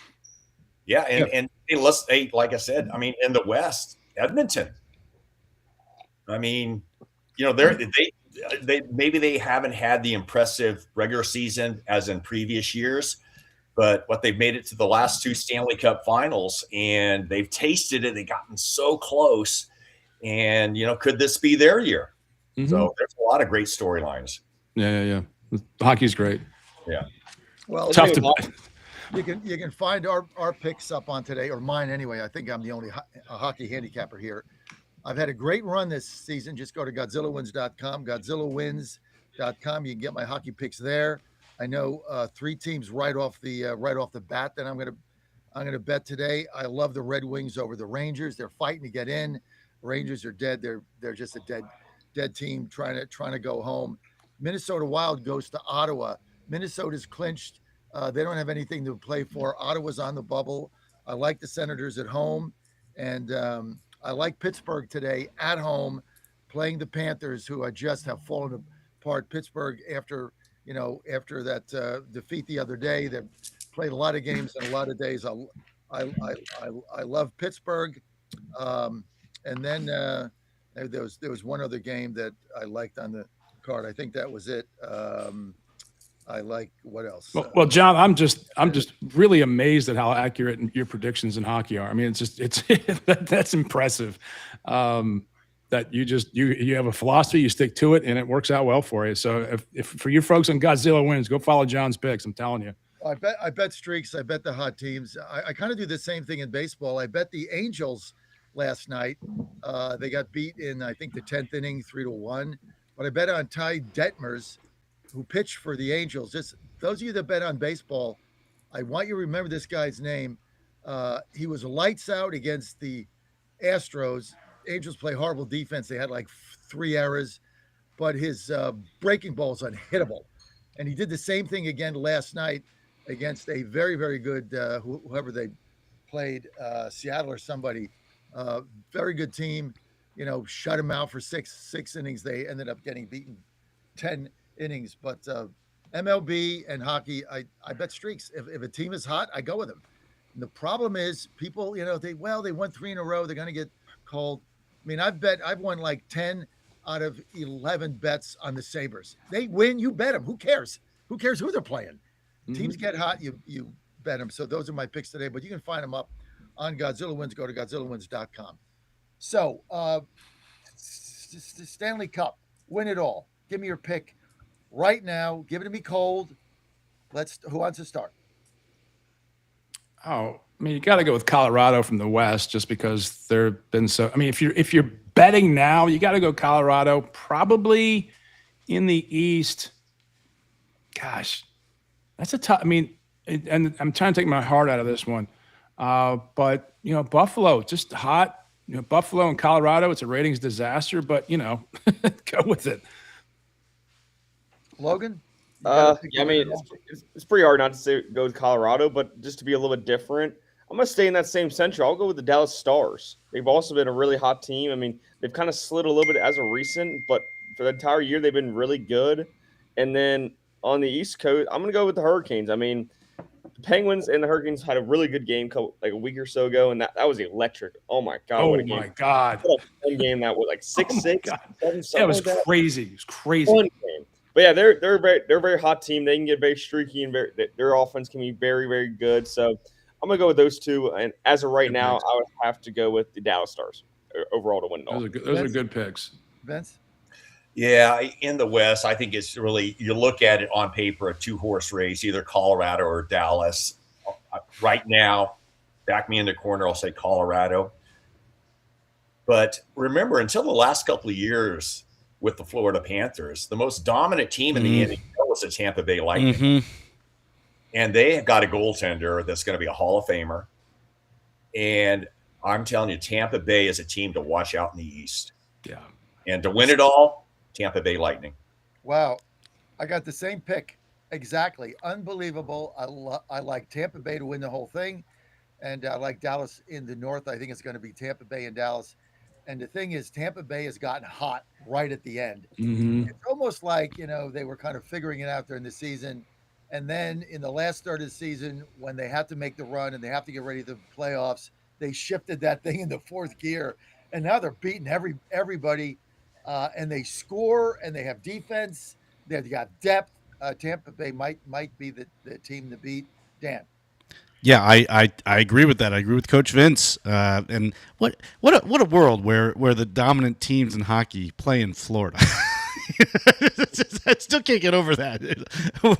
Where's the best hockey teams in the world? Oh, well, they're in Florida, of course. Oh, yeah, all right. But yeah, the Tampa Bay Lightning, Colorado Avalanche. I think they're looking pretty good. So give me the dark horse. Who's the one dark horse? Or give me one dark horse in each conference. Vince, dark horse. Well, would you consider Buffalo a dark horse with 100? Not a dark horse. I'm going to go Boston. Boston Bruins in the East, and in the West, let's go. If San Jose can find a way to sneak in, watch for them to steal a series early. So we got Boston and the Sharks. Dark horses. Logan? I mean, is it crazy to say the Penguins are a dark horse? Yeah. That'd be my pick. I think the Penguins are the dark horse in the East. I would also throw in, I mean, the Bruins, they're not really a dark horse, but the Bruins could also be in there as well. But yeah, they're a dark horse. They're fighting to get in the playoffs. That's true. In the West. All right, go ahead. In the West, I'm gonna go with the Mammoth. They've kind of slid recently. They're 5-4 in the last 10, but I think they're still fighting, and they only have 6 losses on the overtime and 39 wins in regulation. That's pretty good. An overall good, solid team. I'll take them as well. Saxman? Well, in the East, I think the dark horse are the Penguins, even though they're my favorite team, just because no one had them coming into the season. They had a great start, bottomed out, and then they turned it around. I think they're one of the hottest teams since the beginning of the year. And I want to do an analysis on that. But no one's talking about Minnesota Wild right now, and it's kind of like a disrespectful element to this because they've just never been that franchise. But if you're going to try to pick a wild card coming out of the West, I'd look at the Minnesota Wild right now. I like it. Dan? Yeah, I think those are 2 good picks from Chris. The Pens would be mine, so I'll piggyback on what Logan and Chris said. They were not expected to have a good year at all. They've sort of gotten the team reloaded. They're young for the most part, aside from the big 3, and the goaltending is markedly improved. So that's really what you need, as Coach Vince said, going into the playoffs. It's all about goaltending, and if the defense can be there for the Pens and they keep on playing like they've been playing, they could win a couple series. Who do you like in the West? I think the Wild is a good pick too. I think that's a good pick for them. My 2 dark horses in the East: Montreal Canadiens. In the West, Anaheim Ducks. Ducks at home, unbeatable. Although they did get beat last night by the Blues, they score in bunches. It's a dangerous. Anybody that's got to play Anaheim is a dangerous team in the West. So those are my 2 dark horse picks: is Montreal and Anaheim. And for everybody that's here right now, founding sponsor of Godzilla Wins, go to GodzillaWins.com. Founding sponsor, MyPillow, Mike Lindell, Dawn Curtis, who's their VP of Marketing, believed in us from day one. I remember going up. Mike had this idea. He said, "All right, I'm in. How much?" I said it to him. He says, "Okay, fine." That was it. I had a 2-second conversation with him. And he and Dawn have been sponsors of Godzilla Wins from day one. They love our show. Dawn tunes in every day. Dawn's in Minnesota. She's a Wild fan. Go Wild. Thank you, Dawn. But they got the greatest sales going on right now. All free shipping. Saxman was on the bus with us, right? Tell me, Saxman, the whole bus is not outfitted with. We got MyPillow slippers, which I wear on the bus as soon as the show's over. I put those on. They're comfortable. We got the MyPillow comforter. We got the MyPillow Giza sheets. We got the MyPillow pillows. We got the MyPillow towels. We got it all. They got great sales going on right now. The towels, $39.98. I tell you what, when you stay in a hotel and you're accustomed to MyPillow towels, then you stay at like the Hampton Inn, which is where we stay, or the Marriott Courtyard. They're nice. It's like drying off with a piece of cardboard. Then you go home, you're like, oh, my pillows. That's why I travel with a MyPillow towel. I put it in like a plastic bag. Call me crazy, but it's great because I want my MyPillow towel. $39.98 right now. You get those. The slippers, all free shipping. All you got to do is MyPillow.com, promo code Godzilla. MyPillow.com, promo code Godzilla. $39.98. Get your 6-piece towel set. Chris, tell me those towels are not golden. Yeah, I'm not got out of the shower and had my pillow towel. It was great, but because of the tour, I was kind of like, I might need to refreshen these my pillow towels because we've had them for I guess 5-6 years now. Right. It might be time to renew that. And what a great treat for yourself for $40 to get a new set of towels, refreshed, fluffy towels. That's a great treat. It's a great Easter gift for yourself and your family. So great. But remember the promo code, John. I bought one of your sponsors' products over the weekend, and I got on the bus yesterday morning. I'm like, dude, I forgot the promo code. And you called them up and said, look, give Saxman the credit, and I got 10% back on the wellness company's medical kit. So thanks for doing that for me.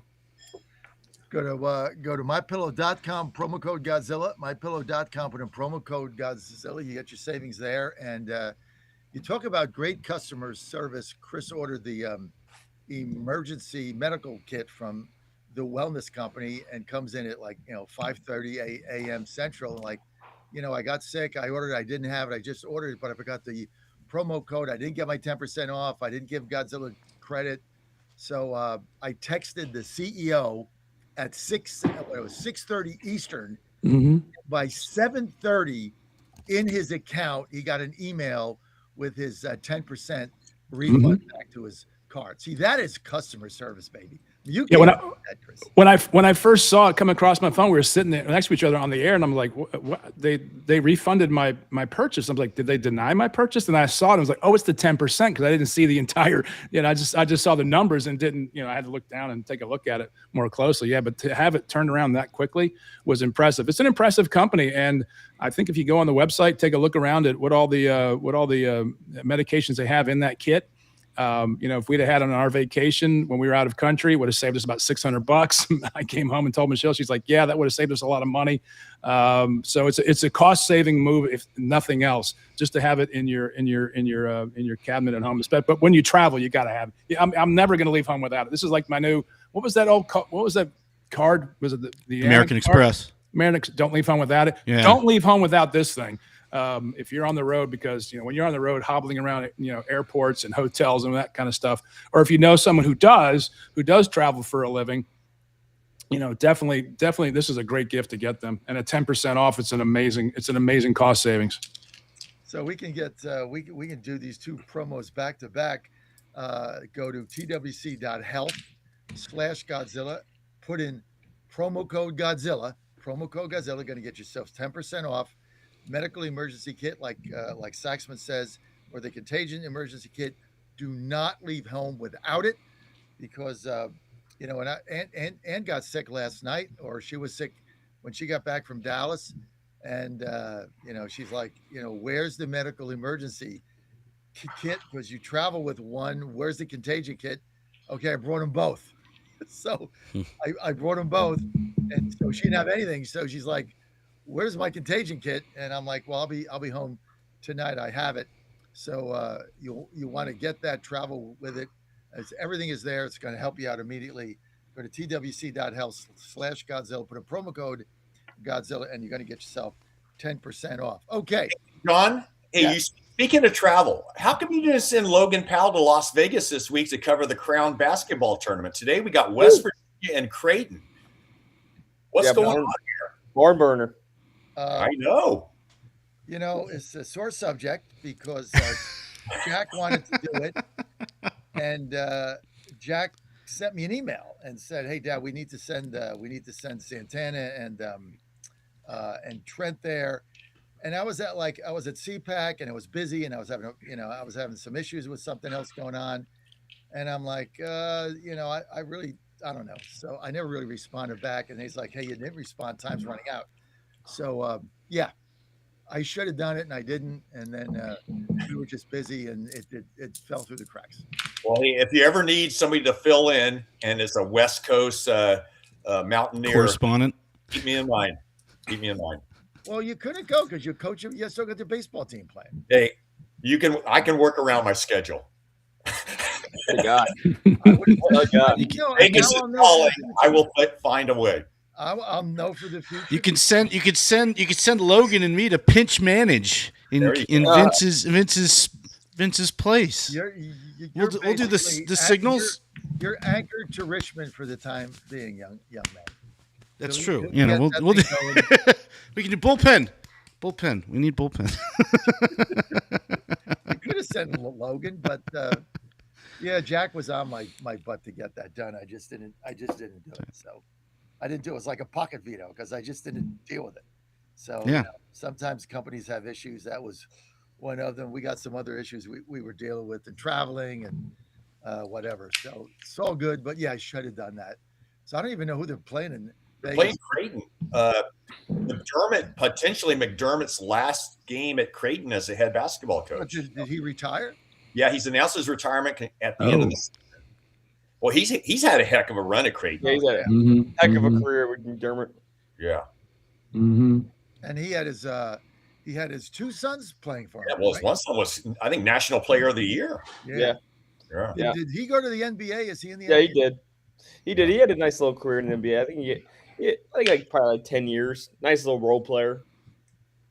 It's a great semifinal. You've got two games at 1.5 points each. You've got West Virginia, the 1.5 point favorite with Creighton, and then Baylor, 1.5 point favorite over Oklahoma. I have absolutely zero interest in either of these games, but that's a pretty good game line to sit and watch these two games today. Is that a new tournament? What is it called? I don't think it's new, but it's like the recent couple of years, and the biggest thing is it's NIL money. So if you win, if you keep winning, you win so much NIL money, and then if you win the champion gets a total $300,000 NIL money. So that is very crucial. So that's pretty much like the big like reason to do it. That'll grow. That'll attract a lot of teams in the future. If you put money into their NIL program, it goes to the program's university, right? Like if West Virginia won it, then Russ Hodge would get $300 million that he could spend in NIL in any way he wants. I'm assuming $300,000. Yeah, $300,000. Yeah, $300,000. I'm 300,000. I was like, damn, son. I don't even think teams will go to March Madness for that. They would just do that. $300 million. Someone's legs are going to get broken for that money. Oh my gosh. Wow. Hey, it's not bad going to Vegas either. And that No. where they Vegas, the basketball arena in Vegas is really, really neat. I've been there with Joe several times when we would go to Vegas and Mom would go play the casino or whatever. Joe and I would go to the Thanksgiving tournament there. And it's a cool tournament because the seats are right down. They're very close. If you buy seats, like, when you think of the NBA or you think of courtside seats and they're like $1 million, but you go to Vegas and the first section seats are right there. I mean, you can see the players like expressions on their face. They're that close. So it's kind of fun. So good for WVU Mountaineers. Hope they do well. I have no interest in the game, but we are covering it. So if you want to follow, go to WV. But you got to put something on West Virginia because it's such a large following on this network, and you're so connected to it. I mean, to drop a 20 on this game and take West Virginia to cover, that's a fun bet. Enjoy the game. It's at 4:00 on Fox. Have fun. Go to GodzillaWins.com. GodzillaWins.com. Okay, guys, let's get to MLB recap. Yes. Week 1, kind of a fun opening week, especially if you're an Astro fan. Had a 5-game win streak in there where we scored 42 runs in 5 games, over 8 runs a game.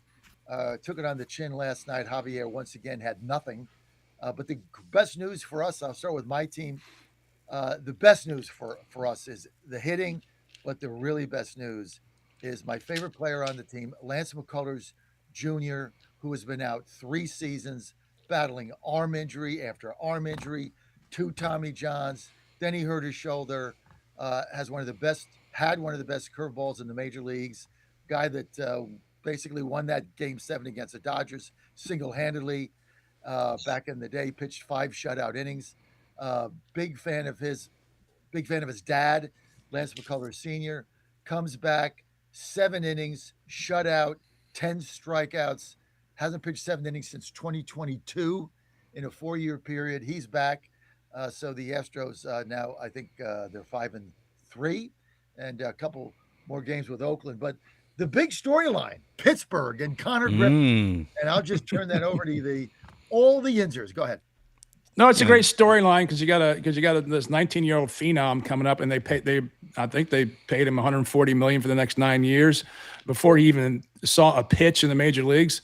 It's an exciting storyline, but I'm not going to take anything away from some of these games that Washington is absolutely clubbing the ball right now at 283. They're leading the league in hits. The batting average for the Nationals is where'd this team come from? Look, I'm excited as hell about the Pirates, and I can't wait. I cannot wait to watch this season because of Connor Griffin, but also because of the offseason moves that the Pirates have finally made. But they're in position to do some things and make a run down the stretch. Hopefully, they're 4-3 on the season.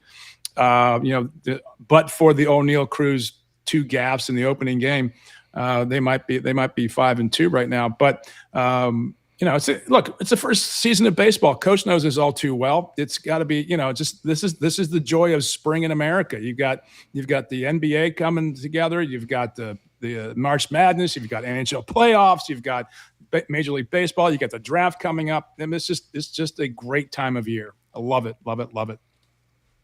So Saxman and I went to what game did we go to? The Astros Boston game, right? Tuesday. Yeah, night. You were there.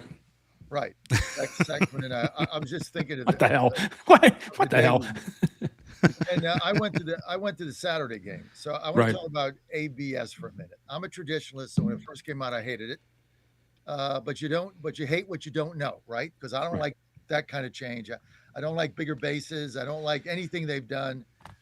But the pitch clock, I hated that too. That turned out to be a good thing because it speeds the game up, right? No doubt about it.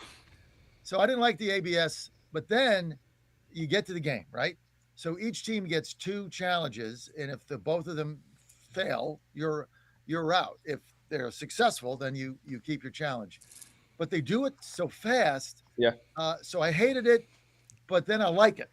Mm-hmm. And it isn't because it helped my team. Mm-hmm. It's because the batters get pissed. They have a right to challenge.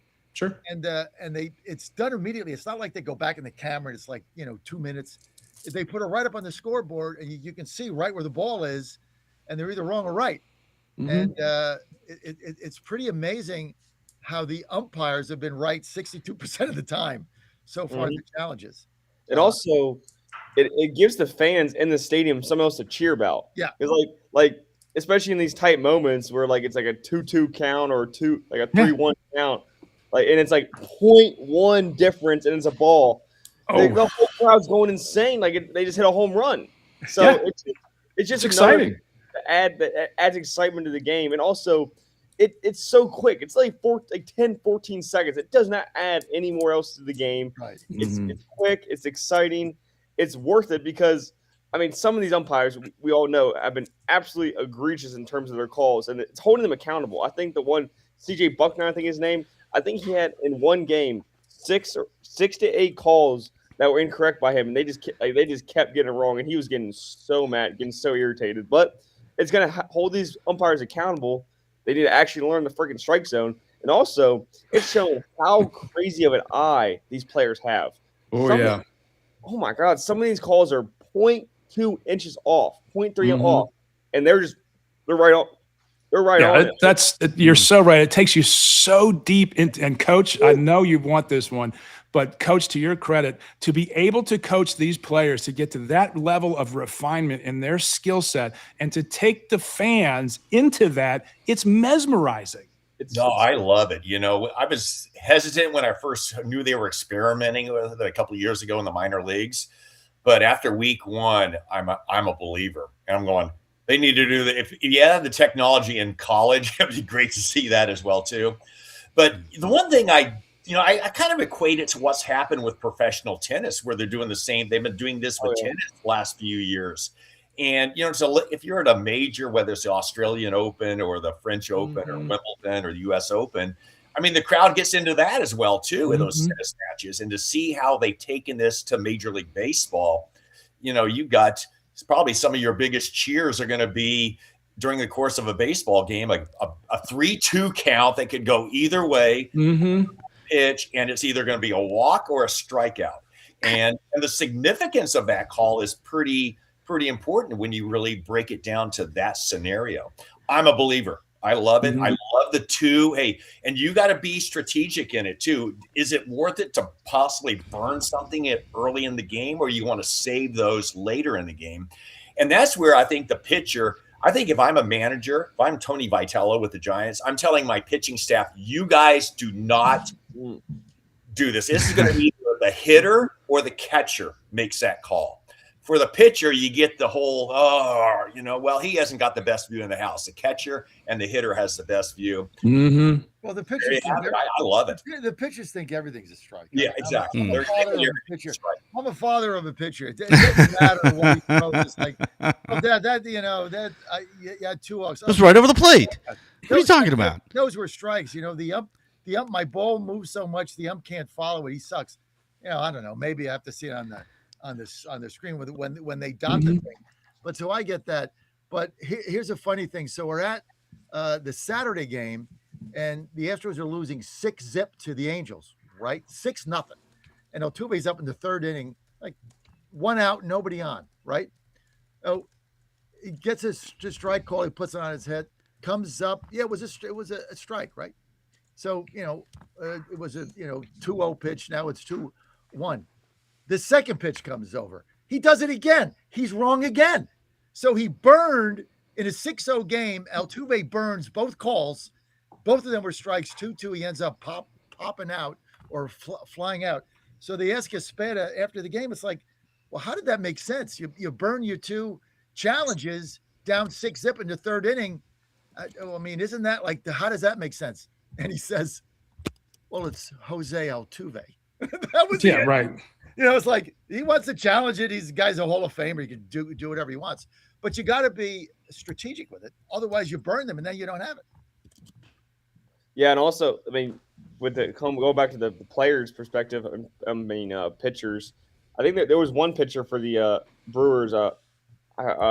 Mazowski. He's got a weird last name, but he was the one who was a rookie last year and went absolutely crazy. He said with how hard he pitches, he's like completely off the mound and completely off the path. So like he has no idea where the ball really truly landed. And then another example, I think the Pirates had a pitcher the other day who called it, and he was obviously wrong. And I think one announcer was like, "Well, that's probably going to be the end of the pitchers calling it," because the catchers just have the best view of it because they're right there, they're right at the plate, and also catchers are very smart. I mean, the Pirates catcher, terrible in the batter's box, but he is a very good Henry Davis. Henry Davis is a very good defensive catcher, and I think you can trust him, and they have shown that you can trust him. So I think it's going to be interesting to see if teams pick up on that strategy as a whole, like everyone's just doing catcher batter, or if some teams let their experienced pitchers call it. But I would assume for the most part, you're going to just see having your catchers do it just because they have the best idea of the strike zone, and they're right there to see the ball path and where it landed. Hey, no, if it goes to extra innings, so are you granted an extra challenge? I don't know. I'll look that up. Yeah, look it up. I don't know. Week but one, let's get to some of the rookie explosions. Well, the first one is on the Cardinals. JJ, yes, former West Virginia Mountaineer. Great story on him up in WVSportsNation.com. First game, he played 1 year in the minors. Starts at second base now for the Cardinals. Great kid, great story, and really, when Joe first went there as a freshman, JJ took him under his wing, mentored him, even though he was a pitcher. I know his family, just great young fellow. Hits a homer in his first game. You can't get better than that. Then you got Chase DeLauder with Cleveland. Did Minoka Meraki with the Chi Sox. They homered in each of the first 3 games. Only third and fourth rookies ever to do that. You got Kevin McConaughey with the Tigers, 4 for 5 in his MLB debut. And then we talked about JJ Weatherholt, first 3-time debuts player homers on the same day of opening day. So this is what makes baseball go. You can sign all the free agents you want out the wazoo, and you can pay Kyle Tucker like $90 million and a bat to hit 270. But when you get these young players coming up and they're hitting major league pitching like this, it's like, what? Like, how is this even possible, guys? Well, that's possible because the level of and the sophistication of the coaching and the data analytics, it's so intense in America. I've had conversations with players and coaches from the Dominican Republic or Venezuela, and they taught there's a difference in the game. And Coach can probably speak to this far better than I can. But just when you step back and take a look at the Latin American game versus the American game, the American kids are getting so much better quality coaching and training and the equipment and all the what comes, the technology that comes with it. The Latin players play with such joy and verve, as they say in Bull Durham, as Annie Savoy would say in Bull Durham, this joy and verve and this, and they get a lot. They grow up playing. I think they have probably better athletes playing than we do in the Latin American game. But the education the American gets is so intense and so good, and you get these quality athletes in America that get a little bit better view of the game and can perform at a much younger age at that level. That's just my view, Coach. I don't know about you. Yeah, I know that the Dominican Republic for years, Major League Baseball has done developmental camps where they basically sign a kid at age 14 or 15, and they keep them in the Dominican Republic at their own complex there, and they. Obviously, I don't know if you guys ever saw the movie, what was it, Sugar, I think, which was fictitious, but there was a lot of similarities to it where this individual, they bring him up, they develop him, then they send him to the minor leagues in somewhere in the Midwest, and you have that acclimation where you have a young person from the Dominican Republic trying to fit in. But yeah, the development of the international game has just, we talked about it with basketball with Illinois, but Major League Baseball has, for decades has Dominicans, Venezuelans. I mean, we saw how good of a quality product Venezuela put on the field by winning the WBC, Japan, Korea. It's a worldwide sport now, and it's great to grow. Saxman and I want to see an MLB team in Havana, Cuba, after the Cuban Communist government falls, and it has a friendly democracy, pro-U.S. government. And could you imagine a 25,000 seat stadium in the middle of Havana? That thing would be so life. Interesting. Before the Cuban Revolution in 1960? Does that sound right? Right. 59. 59. Yeah. League Baseball was seriously contemplating putting a major league team in Havana, Cuba. There was serious conversation about that. It's only 90 miles off the coast of Miami. I mean, I think that thing would get sold out for life. Oh, absolutely. You would never be able to go there. But they should have a small stadium, like 28,000, like pack that thing every single night. And that would be something else. Hopefully we'll get there one day. Dude, the franchise value of that would be extraordinary just because of the intensity of the market for Cuban Americans and Cubans. It would be explosive for Latin America. And I can't wait for it to happen because it will happen. That will happen and should. Guys, we got 5 minutes. We got to go to the Masters for our golf fans out there. April 9th through 12th in Augusta. Right now, let me tell you the odds. Scotty Scheffler plus 550.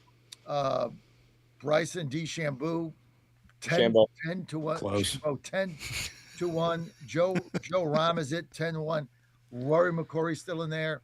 Let's go around the horn. Give us your take on the Masters. We've only got 5 minutes. Who wants to start? I'll start. Go against Scotty Scheffler. I think it's been a year or two since he's won a major, but I still think he's still the number 1 ranked player in the world, I believe. Yeah, it's hard to go against him. Yeah, I mean, Scotty, he's dominant. He's always going to be up there, especially in these major tournaments like the Masters. But I really like Bryson DeChambeau. I've always been a fan of his, and he's been lighting up and live recently. I mean, I know that doesn't mean too much, but it's still golf tournaments. He always has seemed to, take an extra step in the majors ever since his U.S. Open win. So I think he's a very good one. And everyone, all these listeners, stay away from this agenda. He always seems to pop up in these major tournaments. Do not go for Adberg, Ludwig Adberg. He's not capable of winning the big one. He's not capable of winning any of them, actually. He's a choker. He has all the potential, except he just chokes every single time. So do not go for that slant. Do not sell that stock whatsoever. Stay away from it. Who is that? Which golfer? Ludwig Adberg. Adberg. Okay. Yes. The kid from Sweden. Yes. Because of that, Logan, I'm betting on him. God, yes. I just went to the piggy bank. I just broke that damn thing. Taxman, who's your pick to win the Masters? I got to take a look at the health of some of the veterans in there, McIlroy and Scheffler, and see how they've been playing recently. I have not paid attention to golf this year, but so much. But I'm really intrigued by what happens with McIlroy this year. Whether he says, does he have the juice? Does he have the focus? Or is he playing looser and can play even better? Or is he the intensity? We'll find out. But betting against Scheffler is not a smart financial decision. Dan Hobgood? Yeah, I like Scheffler. Also, Xander Schauffele, who won a couple majors last year. I think those two guys have usually shown up and played their best golf in the majors the last few cycles. So, Schauffele. I think take a look at those guys. Xander Schauffele. What you want to do is listen to Jay Delsing's golf show after this. This guy knows the tour. He knows the players. He knows who's playing well, and he knows the courses. So as a tease for your next show, John, listen to Jay Delsing. Don't listen to us. Well, that's it for Godzilla Wins. I don't have a pick for the Masters. I don't follow golf, so no, you don't say. His name's right. Don't follow it. I don't follow it. I don't watch it. I don't know who's who, but if you want to get some winners tonight, you want to go to GodzillaWins.com. My picks get up about 1 o'clock every day. I do it on my lunch hour at work. So just go to, and I put a lot of thought in it, especially hockey. So go to GodzillaWins.com, GodzillaWins.com. Saxman, no, he was with me on the bus. I was amazed how much you keep in the air on sports, and you're growing your business and all the different people you're interviewing. I'm like, God, this guy's on fire every day. You're the Godzilla. Inspiring. Why it's critical is that you can't do politics 24/7. You will absolutely. You got to turn it off. You can't do it. You can't do it, or I can't do it. Maybe some people can do it, but I just can't do it.